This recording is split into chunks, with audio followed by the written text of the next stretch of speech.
Halo semuanya, apa kabar? Semoga dalam keadaan sehat. Tetap jaga jarak, pakai masker, dan selalu cuci tangan. Pada episode Ngobrol Bareng, kali ini saya kedatangan seseorang yang luar biasa. Karena saya mendapat banyak pengalaman dari beliau. Katanya kan, kalau kelapa semakin tua, itu semakin banyak santannya. Nah, mungkin peribahasa itu bisa disematkan pada beliau karena pengalamannya yang luar biasa. Saya sering mendengar cerita dari beliau. Nah, makanya saya undang pada episode kali ini supaya teman-teman juga bisa mendengar cerita dari beliau dan semoga bisa memberikan sesuatu atau bermakna bagi teman-teman. Selamat malam Pak Robert. Selamat malam Mas Suryo Pramono. Pak Robert, boleh cerita Pak Ya. Robert? Sekarang dari mulai aktivitas dulu deh yang sekarang dilakukan. Wah, sekarang aktivitas dalam ketunanetraan, saya ini tunanetra ya, tunanetra dewasa gitu. Ya, banyak di bidang kerohanian karena sudah tidak bekerja lagi. Pak Robert, boleh cerita nggak dulu pengalaman yang pernah diceritakan kepada saya, diceritakan lagi ke teman-teman, itu pengalaman yang tentang Pak Robert dari posisi yang boleh dikatakan lumayan di atas sampai posisi jatuh gitu ya, jatuh terendah, akhirnya mau belajar dan akhirnya kembali lagi di posisi yang menurut saya luar biasa gitu. Bukan perjuangan yang gampang tapi dilakukan dan itu bisa. Boleh cerita Pak dari awal Pak? Oh ya, itu saat saya bekerja di BNI ya. BNI berarti bank pemerintah, gitu, masih awas. Jadi latar belakang pendidikan saat itu sekolah teknik ya di Domplang gitu. Ya di era 80-an ketika paket regulasi bank oleh pemerintah dilakukan. Nah, setelah itu ada reorganisasi di tubuh BNI. Saya waktu itu jadi sudah berpangkat senior asisten ya. Jadi masih pelaksana ya, tapi sudah satu tingkat di atasnya. Nah, setelah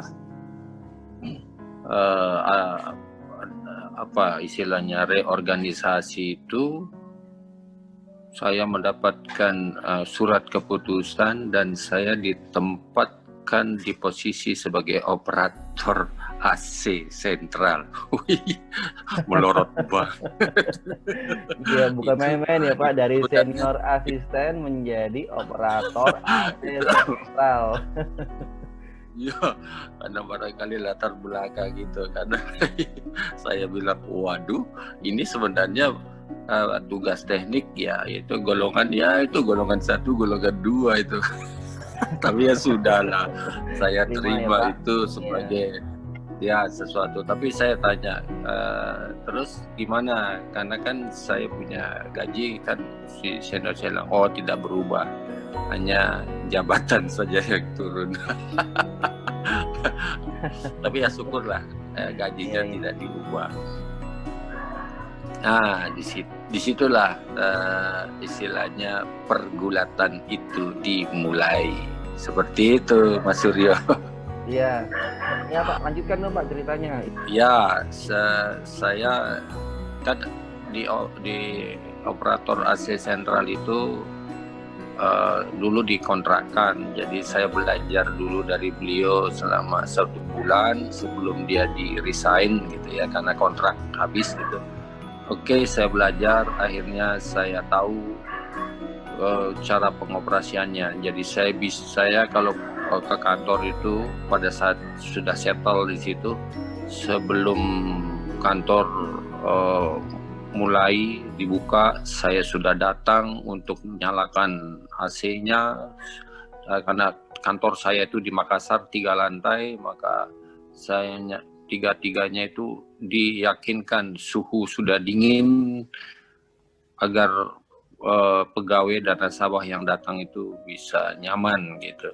Jadi saya datang sebelum jam kantor. Orang-orang belum ada, kita udah datang, dan kalaupun pulang atau selesai, orang-orang sudah pulang, baru saya pulang. Jadi kalau ada yang lembur, ya saya ikut nongkrongin di situ. Jadi waktu saya terbuang begitu, karena kan AC tidak perlu, kalau sudah jalan settle itu ya sudah, kita anggap itu selesai gitu, udah bagus.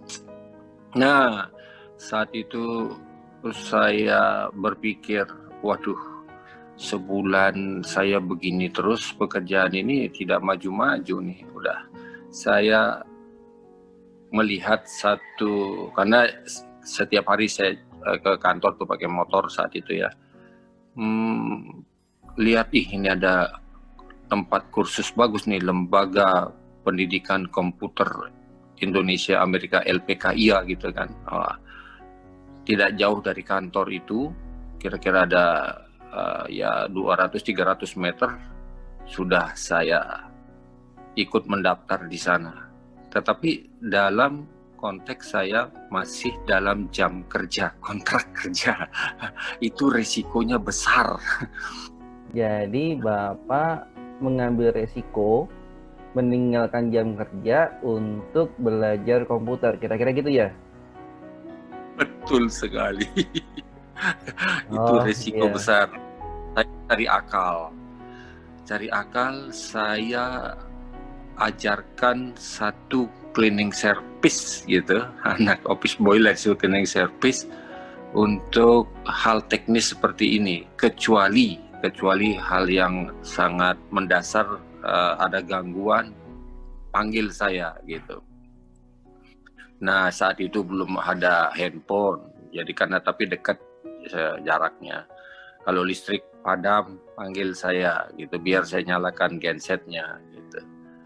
Nah, saya ajarkan dia selama sebulan juga. Akhirnya dia pintar, dan kami berdua sebenarnya bergantian.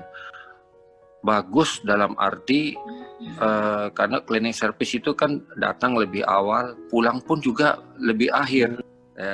Saya bisa berbagi dengan dia, ya tentunya ya bukan hanya berbagi begitu. Jadi setiap saya dapat uang lembur, saya selalu bagikan, nih buat kamu tip, tambah-tambah. Kursus itu begitu keadaannya. Jadi kursus kami kan dimulai jam 10 sampai jam 12, 2 jam. Nah, itu sempat menemukan masalah nggak selama proses itu? Iya, pernah. Overload itu AC. Nah, cerita dong Pak, cerita. Dia tidak bisa tangani. Itu satu ketika itu AC overload, jadi drop mesinnya, tiga-tiganya drop. Akhirnya dia tidak bisa ngapa-ngapain. Dia naik sepeda, dia panggil saya. Itu dia ada kira-kira di jam 11, jadi saya masih ikut kursus lah itu. Akhirnya saya naik motor, ngebut, langsung saya tanggulangi dengan segera. Ya kurang lebih ya setengah jam lah, sudah settle semuanya. Sudah, habis itu pergi kursus lagi, tapi kan sudah tinggal beberapa ya tinggal 15 menit lagi lah. Nggak soal lah itu. Yang penting datang dan pulangnya bisa absen juga di sana. Ya itu kejadian yang luar biasa gitu. Terus pernah juga padam listrik gitu. Nah, itu. Dan pernah juga karena terlambat pernah kena marah gitu. Jadi kenapa tinggalkan kantor? Saya bilang, wah sorry Pak, saya bilang, saya ke belakang.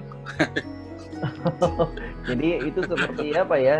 Seperti kucing-kucingan ya sama perusahaan gitu Pak ya waktu itu ya? Sepertinya begitu. Jadi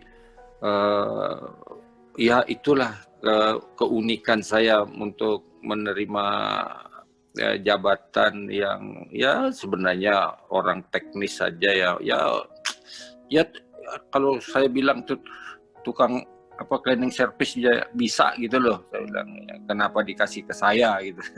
Tapi ya sudahlah. Jadi saya terima saja, saya isi otak saya isi keterampilan saya dengan belajar komputer. Dan saat itu di era 80-an itu masih sangat langka, jarang sekali. BNI sendiri belum mengoperasikan itu lewat komputer, masih manual. Waktu itu Bapak melihat peluang ya Pak? Apakah ini namanya peluang atau ya, itu tidak, nggak tahu. Tapi ya, apakah itu peluang ataukah memang Bapak ya sudah ikut saja untuk menambah pengetahuan gitu, atau memang sebenarnya ya memang sudah tahu bahwa ini adalah sesuatu yang bisa meningkatkan karir gitu? Tidak, saya tidak berpikir ke arah sana. Saya hanya berpikir daripada ya betul, ini saya tidak bilang ini peluang atau karir, tidak. Karir itu mungkin saya bilang nih, sudah saya di operator ini, saya bilang mati sudah karir saya sudah sudah apatis lah, saya bilang ya udah, saya menimba ilmu sebagai ikut belajar komputer itu.